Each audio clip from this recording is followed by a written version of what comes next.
മലയോര മേഖലയിൽ രൂക്ഷമായിക്കൊണ്ടിരിക്കുന്ന വന്യമൃഗശല്യത്തിന് അടിയന്തര പരിഹാരം കാണുവാൻ സർക്കാർ തലത്തിലും ഉദ്യോഗസ്ഥ തലത്തിലും കാര്യക്ഷമമായ നടപടികൾ ഉണ്ടാകണമെന്ന് താമരശ്ശേരി രൂപത പാസ്റ്ററൽ കൗൺസിൽ യോഗം പ്രമേയത്തിലൂടെ ആവശ്യപ്പെട്ടു.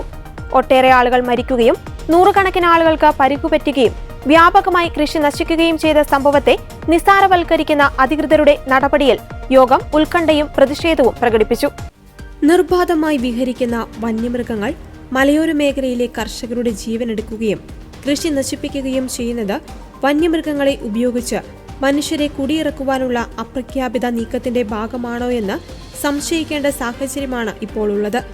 വന്യമൃഗശല്യം കാരണം മലയോര മേഖലയിൽ കൃഷി ചെയ്യുന്നതിനും വിളവെടുക്കുന്നതിനും സാധിക്കാത്ത അവസ്ഥ നിലവിലുണ്ട്.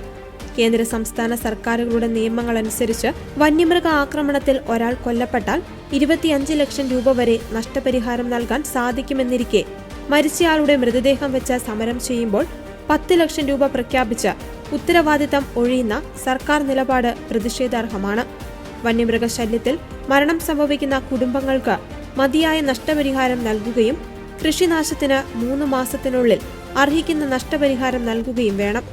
വനാതിർത്തിയിൽ നിന്ന് കൃഷിഭൂമിയിലേക്ക് വന്യമൃഗങ്ങൾ ഇറങ്ങാതിരിക്കുവാൻ ഹാങ്ങിംഗ് ഫെൻസിംഗ് പോലുള്ള ഫലപ്രദമായ നടപടികൾ സ്വീകരിക്കുകയും തൊഴിലുറപ്പ് പദ്ധതിയിൽ ഉൾപ്പെടുത്തി ഇതിന്റെ തുടർ സംരക്ഷണം ഉറപ്പാക്കുകയും വേണം. വന്യമൃഗശല്യം കൊണ്ട് കാർഷിക മേഖലയിൽ ഉണ്ടായ നഷ്ടം വിലയിരുത്തുന്നതിന് ഒരു കമ്മീഷനെ വയ്ക്കുകയും ഇതിന്റെ ഭവിഷ്യത്തുകൾ വിലയിരുത്തുകയും വേണം. അമിതമായി പെറ്റുപെരുകുന്ന കാട്ടുപന്നി ഉൾപ്പെടെയുള്ള ജീവികളെ നിശ്ചിത കാലത്തേക്ക് കൊല്ലുന്നതിനും അതിന്റെ മാംസം ഫലപ്രദമായി ഉപയോഗിക്കുന്നതിനും തീരുമാനമെടുക്കണം. വന്യമൃഗശല്യം കാർഷിക മേഖലയിലെ വലിയ ദുരന്തമാണെന്ന തിരിച്ചറിവോടെ ഫലപ്രദമായ നടപടി വേണമെന്ന് യോഗം പ്രമേയത്തിലൂടെ കേന്ദ്ര സംസ്ഥാന സർക്കാരുകളോട് ആവശ്യപ്പെട്ടു.